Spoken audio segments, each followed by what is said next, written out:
अहोई अष्टमी कल। माता की कृपा पाने के लिए इस दिन क्या करें और क्या ना करें, अभी जान लें। इस दिन माताएं भूलकर भी ना करें ये काम, वरना संतान की आयु और तरक्की पर पड़ेगा बुरा असर। जाने शुभ मुहूर्त और नोट कर लें पूजा विधि और सामग्री। छोटी सी चूक से भी हो सकते हैं मिलने वाली कृपा से दूर। प्रत्येक वर्ष कार्तिक मास की कृष्ण पक्ष की अष्टमी तिथि को अहोई अष्टमी का व्रत रखा जाता है।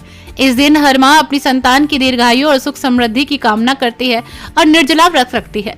शास्त्रों के अनुसार इस दिन भगवान शिव और माता पार्वती की पूजा का विधान है। अहोई माता माँ पार्वती का ही स्वरूप है।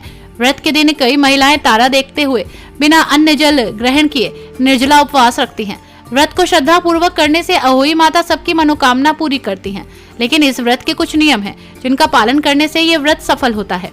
अहोई अष्टमी व्रत के दिन पूजन सामग्री विशेष महत्वपूर्ण होती है, इसलिए पूजा से पहले पूजन सामग्री तैयार करें। इस दिन महिलाओं को पूजा की थाली में रोली, चूड़ियां, काजल, लाल वस्त्र, सिंदूर, बिंदी, माता की तस्वीर, कागज पर बनी हुई फोटो जरूर रखनी चाहिए। इसके साथ ही पूजा के स्थान पर पानी से भरा हुआ कलश, कई प्रकार के फल, कई प्रकार के फूल, कलावा, कच्चे चावल, मिठाई, गाय का दूध, मिट्टी का दीपक, गाय का घी, सिंगाड़ा, करवा, अहोई व्रत कथा की किताब का होना भी जरूरी है। अहोई अष्टमी की पूजा में महिलाओं को घर में ही कुछ मीठा बनाना चाहिए और उसी से अहोई माता को भोग लगाना चाहिए। ध्यान रखें, अहोई अष्टमी के दिन दूध या दूध से बनी किसी चीज का सेवन ना करें और ना ही भोग लगाएं। आइए सब जानते हैं अहोई अष्टमी के दिन क्या करें और क्या ना करें। पहले बात कर लेते हैं अहोई अष्टमी के दिन माता की कृपा पाने के लिए आपको क्या क्या और किस विधि से करना है। माता के मंदिर में जाएं। आप माता के मंदिर में जाकर पूजा और आरती करिए, यह आपको माता की कृपा प्राप्त करने में मदद करेगा। मंदिर में जाने से पहले आपको अपने शुभ मुहूर्त के बारे में जानकारी प्राप्त करनी चाहिए। आप अपने स्थानीय पंडित से या धार्मिक पुस्तकों से इसकी जानकारी लें। माता के भजन गाएं। आप माता के भजन गाकर उनकी स्तुति कर सकते हैं।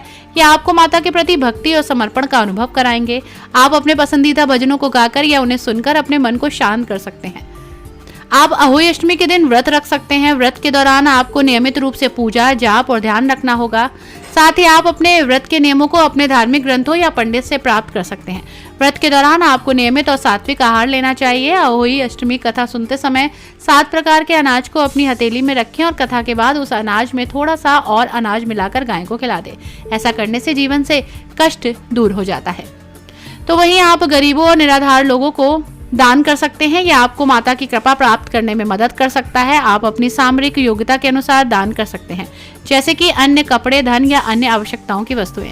दान करने से पहले आपको ये सुनिश्चित करना चाहिए कि आप दान करने के लिए योग्य हैं और आपके पास उपयुक्त संसाधन हैं। इसके अलावा आपको इस बात का विशेष ध्यान रखना होगा, आपको अहोई अष्टमी के शुभ मुहूर्त पर व्रत रखना होगा। आप अपने स्थानीय पंडित या कैलेंडर से इसकी जानकारी ले सकते हैं। शुभ मुहूर्त के दौरान व्रत रखने से आपको अधिक फल प्राप्त होगा। आपको अन्न, तेल, नमक, प्याज, लहसुन आदि का त्याग करना चाहिए। सात्विक आहार में फल, सब्जी, दाल, चावल, दूध, दही आदि शामिल हो सकते हैं।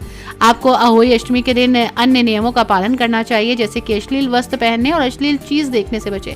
इस दिन व्रत करने वाली महिलाएं इस बात का ध्यान रखें कि वो मिट्टी से जुड़ा कोई काम न करें। इसके साथ बगीचे में किसी प्रकार की खुदाई, गुड़ाई का कार्य बिल्कुल भी ना करें।